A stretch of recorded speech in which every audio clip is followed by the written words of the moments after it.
Alright nerds, here we go. So today we're going to talk about gravity, and this is our man, Isaac Newton. Now, Isaac Newton, he wasn't the first one to discuss gravity, but he was the first one to call it gravity, and he was the first one to explain how it works with mathematics with numbers, but we'll get to that. So gravity, what is it?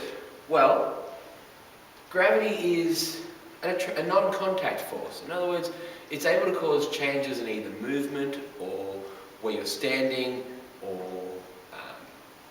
position, or shape even, without touching you. There's no actual touching. So it's a non-contact force. It's an attractive force, so it pulls things together, okay? Right now, the Earth is spinning really, really fast, and you don't fly off because of gravity. Gravity is holding you down to the center, to the Earth. So all two objects have gravity between them.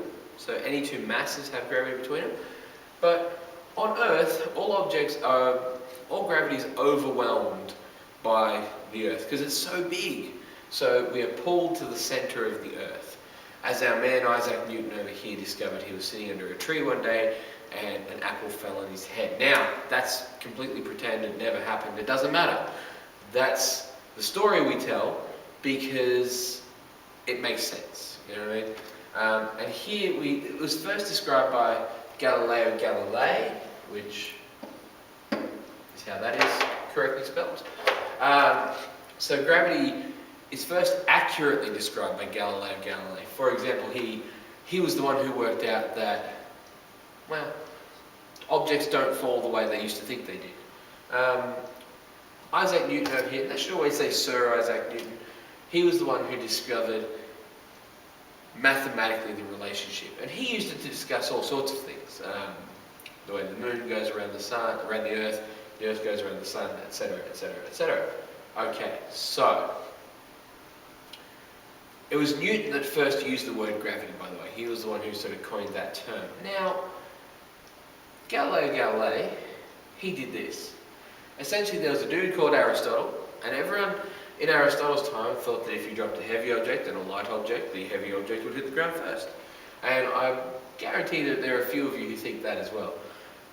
But basically what Galileo did was he tested it, and that's why he was a rock star scientist, because he tested it. So he took his two objects, took a cannonball, a light cannonball and a heavy cannonball, and he dropped them. Again, we say the Tower of Pisa. It probably wasn't the Tower of Pisa at all. I believe it was his balcony, but we say the Tower of Pisa because it's a good story.